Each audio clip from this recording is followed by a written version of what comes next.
Tenemos dos conferencias magistrales que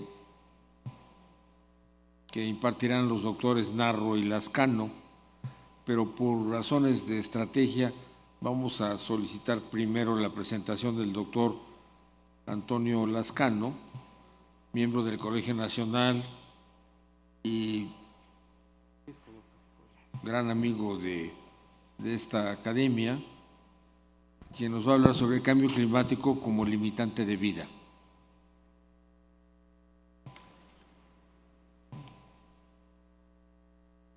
Sí.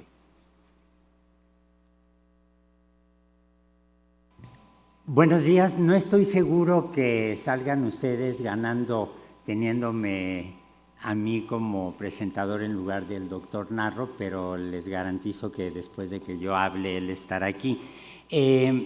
También quiero, bueno, primero que nada quiero agradecer a mis amigos, el doctor Germán Fajardo, a los organizadores del Congreso, al doctor Raúl Carrillo, al doctor Juan Garza, la invitación para estar con ustedes hoy.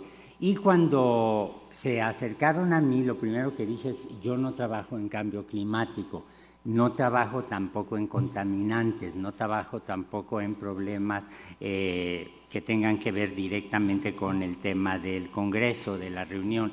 Pero lo que sí es cierto es que mi trabajo, que tiene que ver con origen y evolución temprana de la vida, ha tenido durante muchos años que ver con las transformaciones que ha tenido la atmósfera de la Tierra, que es una atmósfera muy peculiar en el sistema solar, y de hecho a veces utilizamos esas comparaciones entre los distintos cuerpos que hay, entre los distintos planetas, para tratar de entender su evolución.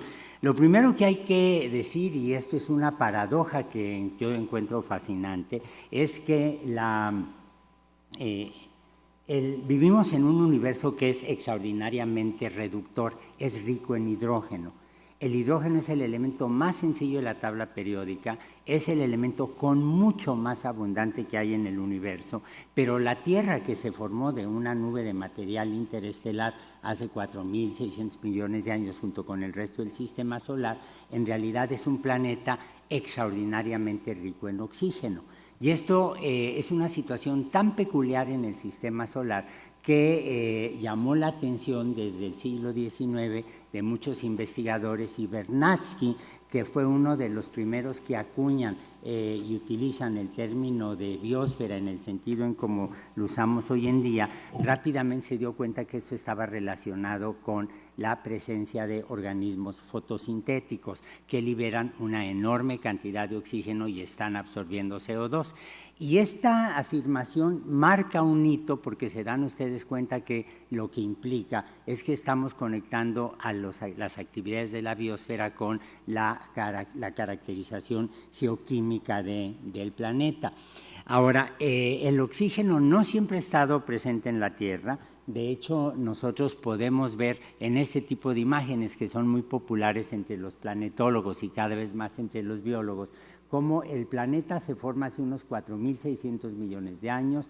Sabemos que la vida apareció muy rápidamente, probablemente hace unos 4.000 millones de años ya había vida en el planeta.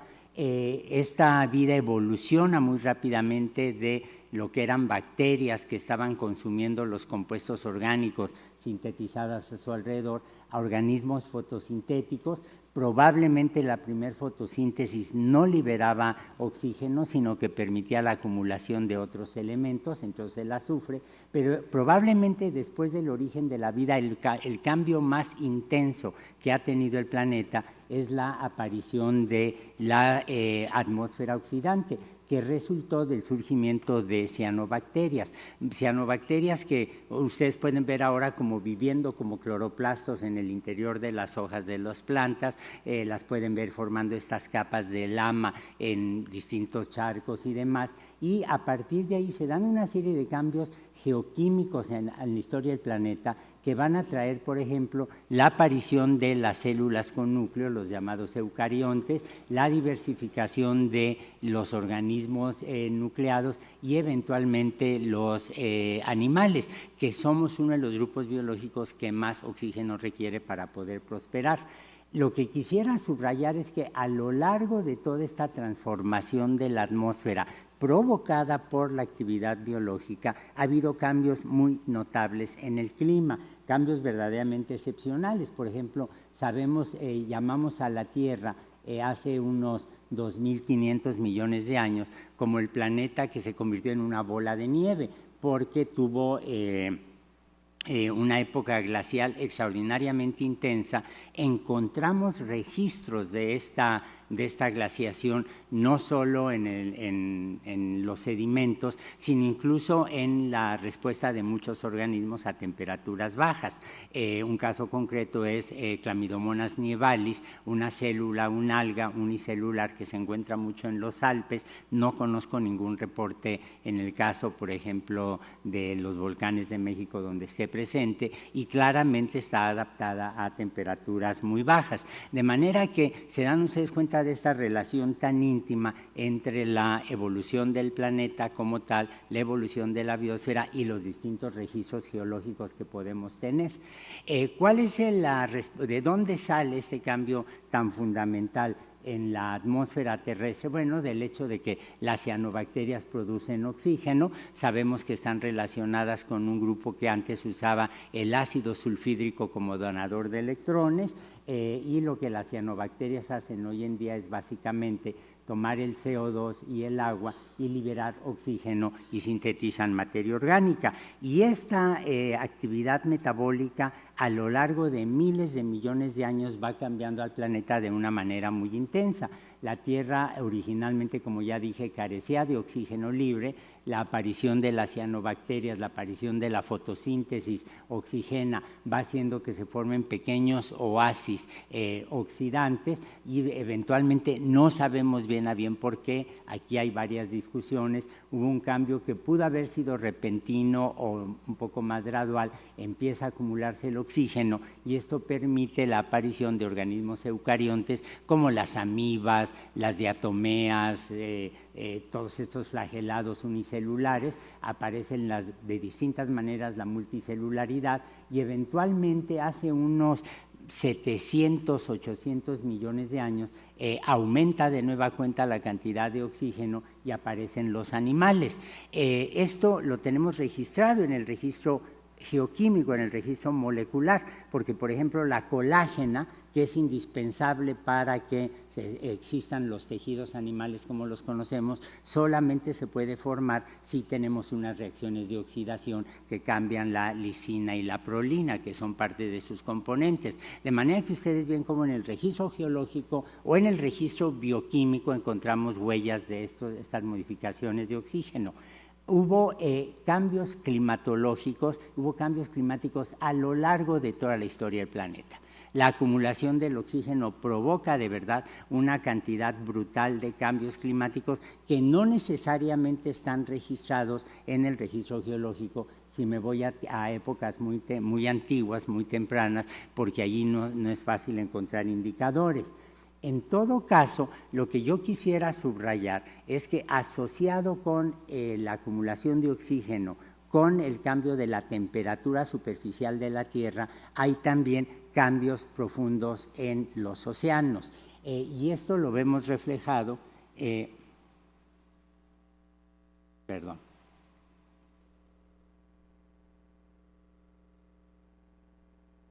Esto lo vemos reflejado, por ejemplo, en las concentraciones de cationes de metales en los sedimentos.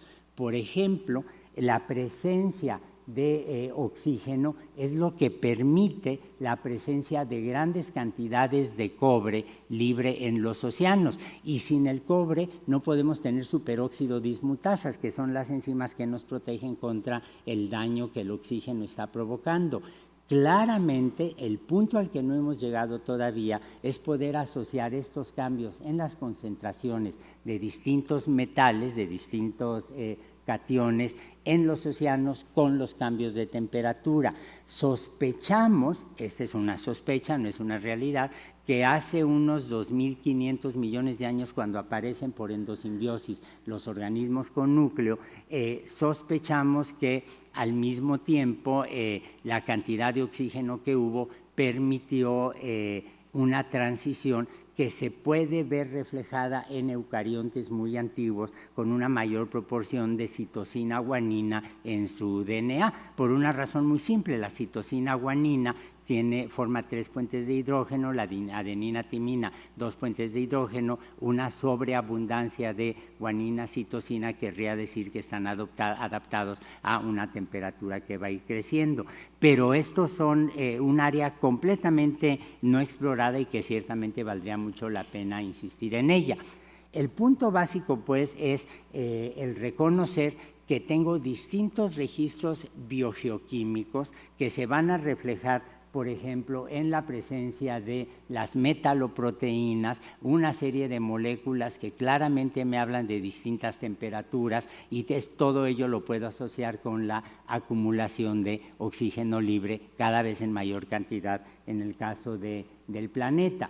Ahora, ¿en qué momento se transforma la idea del cambio climático en algo que se integre a los modelos geológicos como tales? Bueno, se desarrolla en realidad en el siglo XIX, y la precursora absoluta de la idea del cambio climático es Eunice Foote, una mujer de la que nunca he oído a mis amigas feministas mencionar, pero que era extraordinaria porque era una sufragista, era una mujer que con toda energía iba a las manifestaciones para exigir el derecho a las mujeres que votaran, pero al mismo tiempo tenía una capacidad intelectual y una capacidad manual que no siempre van juntas en los científicos para hacer experimentos, y ella es la primera que reporta cómo el dióxido de carbono y el agua pueden estar absorbiendo el calor, y dice explícitamente en un trabajo publicado en el siglo XIX, esto puede afectar la temperatura de la Tierra. Se dan cuenta que tenía una visión asombrosa con experimentos que no eran demasiado sofisticados.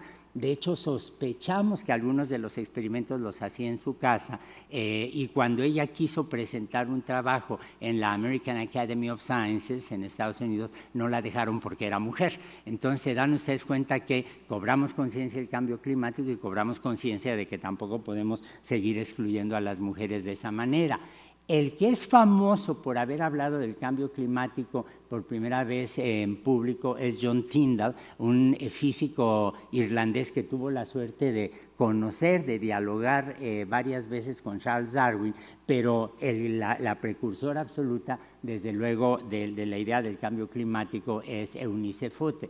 Ahora, ellos ambos extrapolan esta idea de las características del dióxido de carbono y el vapor de agua a todo el planeta, y ustedes saben muy bien lo que significa la idea del cambio climático, la idea del clima, del efecto invernadero. El Sol está emitiendo energía, mucha de esta energía pasa a través de la atmósfera, alguna se queda detenida en distintos niveles de la atmósfera. Por ejemplo, la radiación ultravioleta de longitud de onda más corta queda detenida por el ozono, una consecuencia de la acumulación del oxígeno libre por parte de los seres vivos.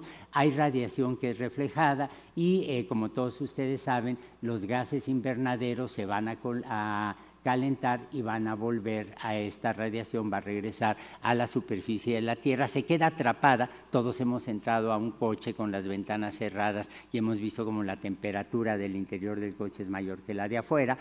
Se llaman efectos invernaderos porque la gente estaba haciendo invernaderos precisamente. Y algo de lo que generalmente no se habla es del albedo. El albedo es la cantidad de luz, lo voy a poner en términos muy sencillos, aunque escandalizaría a mis amigos planetólogos, es la cantidad de luz que va a reflejar un cuerpo en el sistema solar. Por ejemplo, cuando hemos tenido grandes glaciaciones, el planeta se ve cubierto en buena parte por nieve. La nieve refleja mucho la luz solar, y esto va a hacer que la cantidad de energía que se quede atrapada en la Tierra sea menor. Entonces, se dan ustedes cuenta que es un sistema dinámico muy complejo. Y algo en lo que quisiera insistir es que cuando hablamos de atmósfera y por lo tanto, de cambio climático, estamos hablando también de los océanos. En realidad, en planetología se mide la cantidad de volátiles que tiene un cuerpo, y los volátiles que haya en la atmósfera van a depender de la temperatura del cuerpo. Por ejemplo, si yo tomo Yucatán y lo pongo en un sartén y caliento toda la península, se va a liberar una gran cantidad de CO2 atrapada en los carbonatos que nosotros vemos en la península. Y esto pues obviamente me habla de un proceso de fijación de CO2 donde intervienen la atmósfera, la hidrosfera y la actividad biológica. Entonces, hablar de atmósfera, hablar de volátiles y hablar de cambio climático necesariamente tiene que tomar en cuenta los océanos. Y esto es especialmente importante porque si nos fijamos en el caso del sistema solar, ustedes saben que si vamos de adentro hacia afuera, están los planetas llamados interiores, Mercurio, Venus, la Tierra y Marte. Para cualquier fin práctico podemos considerar a la Luna como si fuera un planeta, como si esto fuera un sistema binario. Mercurio no nos interesa por el momento porque está demasiado cerca del Sol, está demasiado caliente, pero resulta que Venus, la Tierra y Marte, que se forman al mismo tiempo, del mismo material, básicamente el mismo material, tienen atmósferas muy diferentes. ¿Cuál es el origen de esto? Bueno, primero que Venus se forma mucho más cerca del Sol que la Tierra. Desde un principio la temperatura superficial fue mayor. Esto impidió que se acumularan grandes cantidades de agua. El vapor de agua se queda en la atmósfera. Al quedarse el vapor de agua en la atmósfera, empieza a mezclarse con el dióxido de carbono, y el resultado en el caso de Venus es que vamos a tener un planeta con una enorme cantidad de dióxido de carbono en la atmósfera, muy pocos gases adicionales. Hay bastante ácido sulfúrico en las nubes de Venus. En el caso de Marte, también formado al mismo tiempo, tenemos una atmósfera rica en dióxido de carbono, una atmósfera con oxígeno, pero en el caso de Marte el oxígeno es resultado de que el vapor de agua, la presión atmosférica es muy baja, el vapor de agua es descompuesto por la luz ultravioleta, el oxígeno oxida el planeta, algo se queda en la atmósfera, y entonces vemos los ciclos muy claramente estacionales de abundancia de ozono, por ejemplo. Pero en estos espectros donde ustedes están viendo que cada línea de absorción corresponde a distintos gases, ven ustedes cómo en el caso de la Tierra tenemos una línea de absorción 2, en realidad, de ozono muy intensa, y tenemos muchísimos gases adicionales.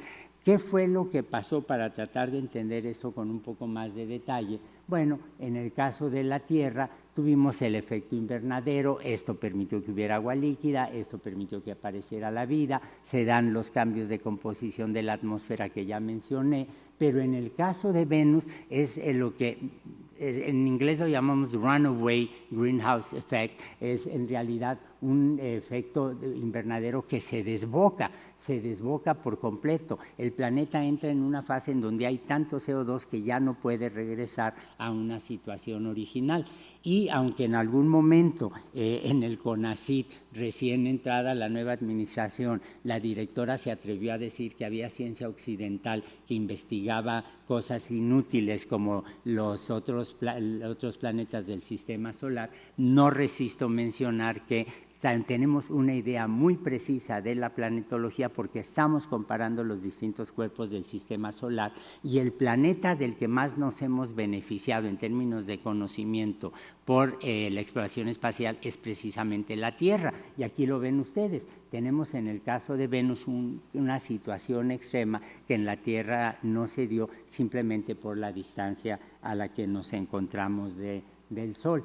Ahora, una de las primeras autoridades, y el libro es excepcional, lo encuentran en la red, no les cuesta un centavo, lo pueden leer con mucha tranquilidad, que habla de los daños, de los efectos que la actividad humana industrial está causando en la atmósfera y por lo tanto en el clima. Es el libro de El hombre y la naturaleza, Physical Geography, es Modified by Human Actions, con una edición extraordinaria, Marsh, que era un diplomático estadounidense profundamente interesado en las ciencias naturales y exactas, hace un recuento de cómo la actividad industrial, la acumulación de CO2 está cambiando la atmósfera de la Tierra y dice seguramente va a terminar cambiando también el clima. Hubo precursores muy importantes. Uno de los primeros que llama la atención sobre la relación atmósfera, seres vivos y clima es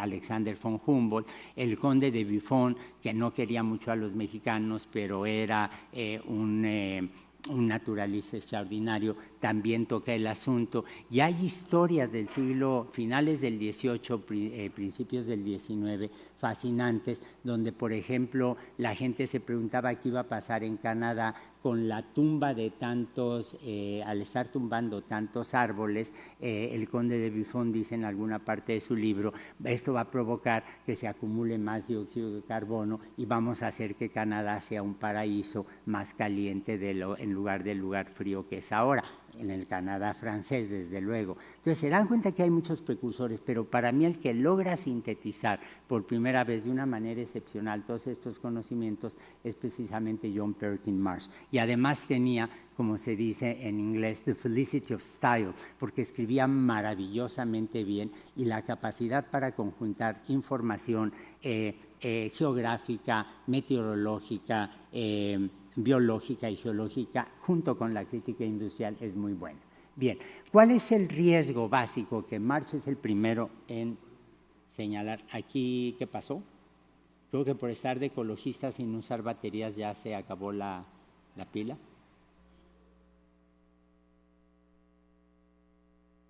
Bueno, aprovecho para decir que ya llegó mi amigo, querido, colega universitario, el doctor Narro, y se dio cuenta que estoy usurpando su lugar.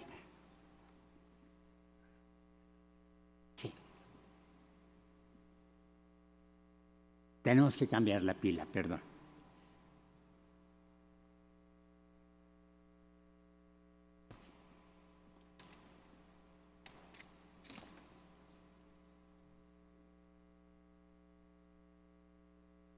No pasa nada, no se preocupe.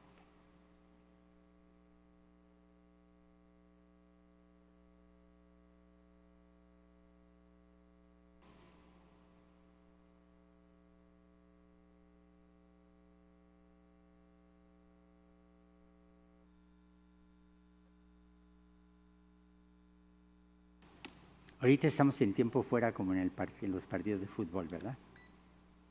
Eso.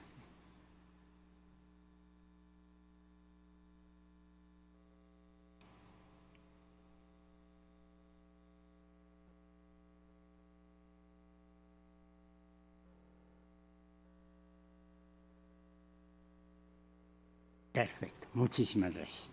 Bien, entonces, les decía, uno lee a Marsh y se queda azorado de la capacidad predictiva que tuvo al decir el cambio en la composición de la atmósfera va a provocar cambio en el clima y va a causar una serie de daños a los individuos y a las sociedades humanas. Estamos hablando de nueva cuenta siglo XIX y básicamente lo que él está diciendo es que, bueno, podemos tener el efecto natural de gases invernadero, que es lo que mantiene la vida en la Tierra, excepción de Clamidomonas nivalis y estos microorganismos que he mencionado que podrían sobrevivir perfectamente sin ninguna dificultad a temperaturas muy bajas, pero a medida que nosotros con la actividad industrial, con la actividad humana, hemos originado somos responsables de una acumulación enorme de gases que aumentan el efecto invernadero, bueno, la situación es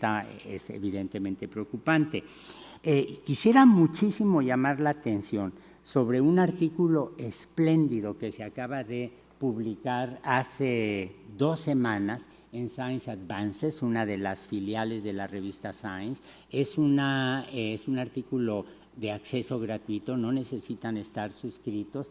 Y en este artículo, que es el resultado, es el resumen de cerca de 2,000 artículos publicados, hecho por un grupo de gentes muy notables tanto en su capacidad científica como en el compromiso que tienen por la defensa ambiental, más allá de las consecuencias políticas que esto pueda tener. O sea, ellos con mucho arrojo se lanzan a decirlo, y ellos miden 9 características de lo que llaman planetary boundaries, los límites que si se sobrepasan pueden afectar la presencia de la vida en la Tierra en una forma u otra.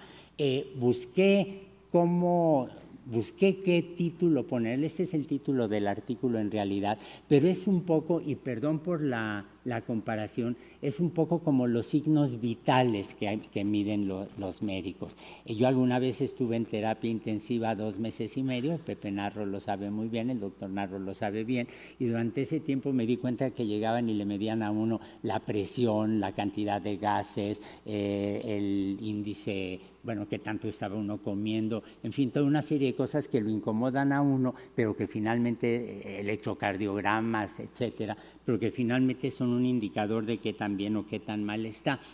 No quisiera que compararan o que le atribuyeran a estos autores la idea de estos 9 signos con una comparación con el organismo humano, ni mucho menos, pero sí ténganlo en mente como una metáfora que tiene una cierta fragilidad. Y vamos a analizar algunas de ellas. Miren, la conclusión básica del artículo es que de 9 signos vitales, entre comillas, del planeta, hemos sobrepasado 6 de ellos y estamos en terrenos muy peligrosos.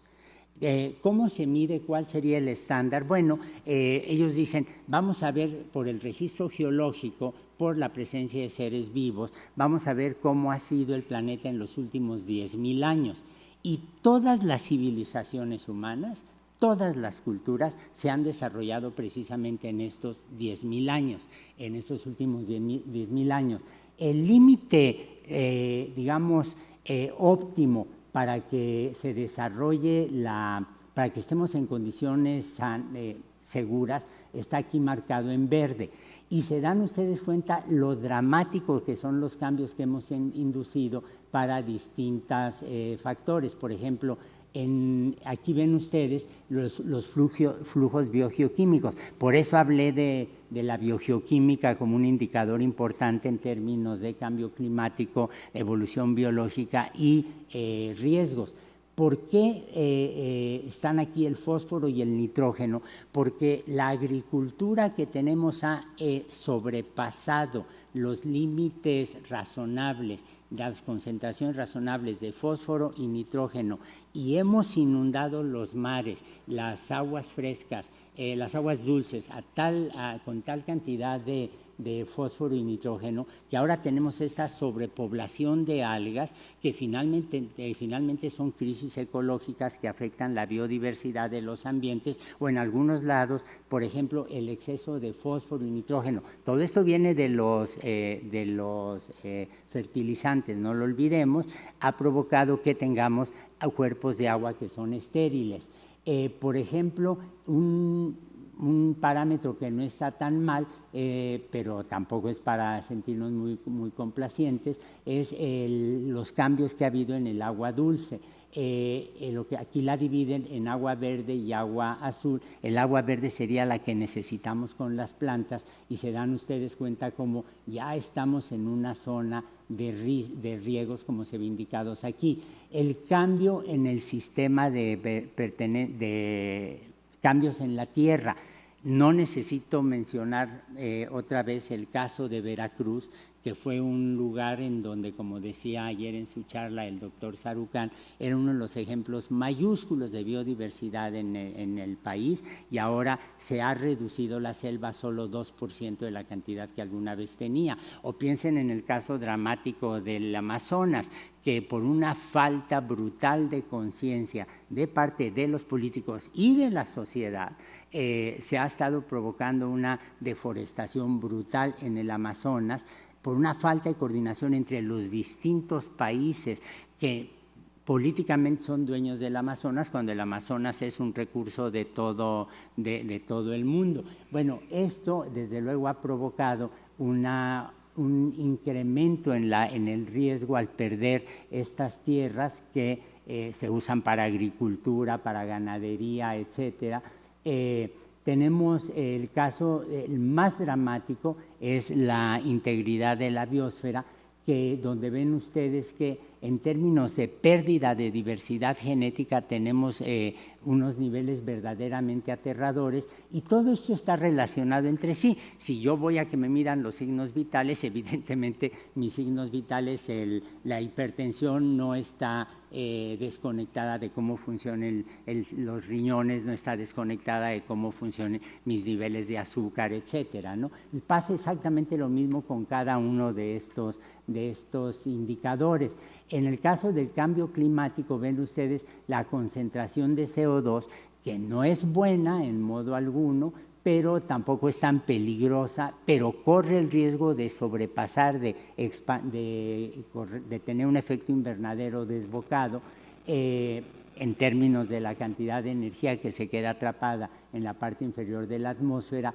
Esta categoría es especialmente peligrosa y vaga, de novedades, entidades inéditas, que se refiere a lo mismo a todos los microplásticos que ahora estamos encontrando, no solo en los océanos, no solo en los peces, sino también atravesando la placenta de las madres embarazadas y que se están acumulando en el caso del producto. Pero también están aquí, no hay que olvidarlo, los isótopos radioactivos de las pruebas nucleares que se hicieron impunemente durante mucho tiempo, y la enorme cantidad de sustancias químicas que estamos acumulando en el ambiente. Ahora, dejé hasta el final la reducción de ozono y la cantidad de aerosoles que se provocan en la atmósfera, junto con la acidificación de los océanos. Otra vez, no se olviden, cambia el pH de los océanos y cambia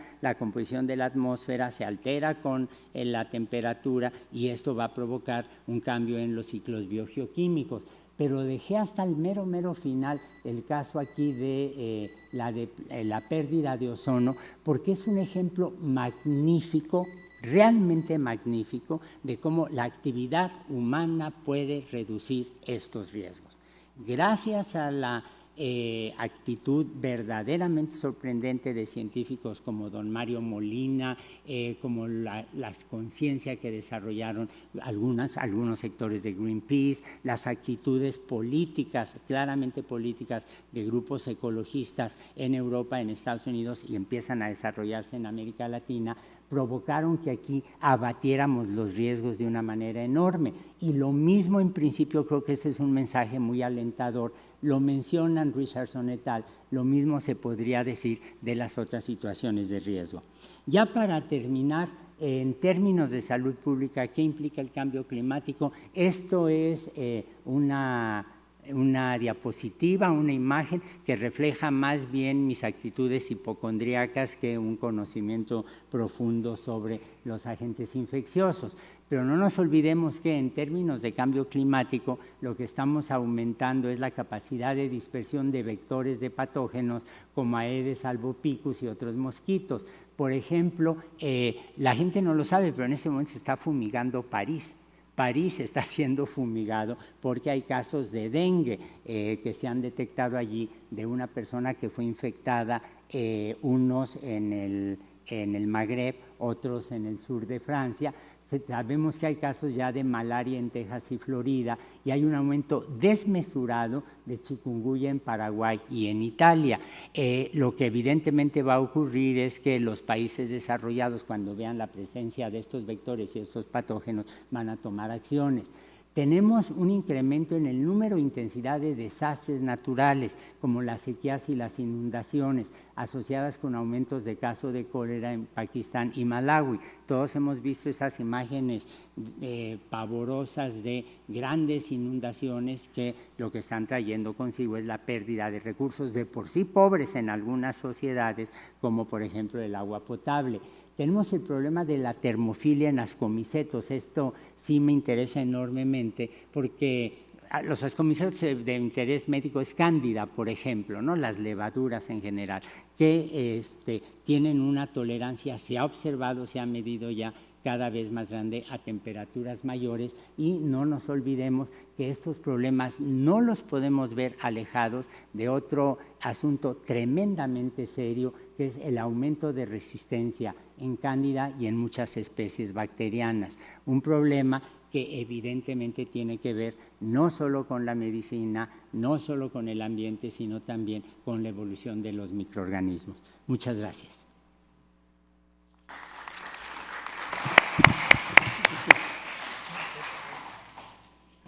Muchas gracias al doctor Antonio Lascano por su magnífica presentación.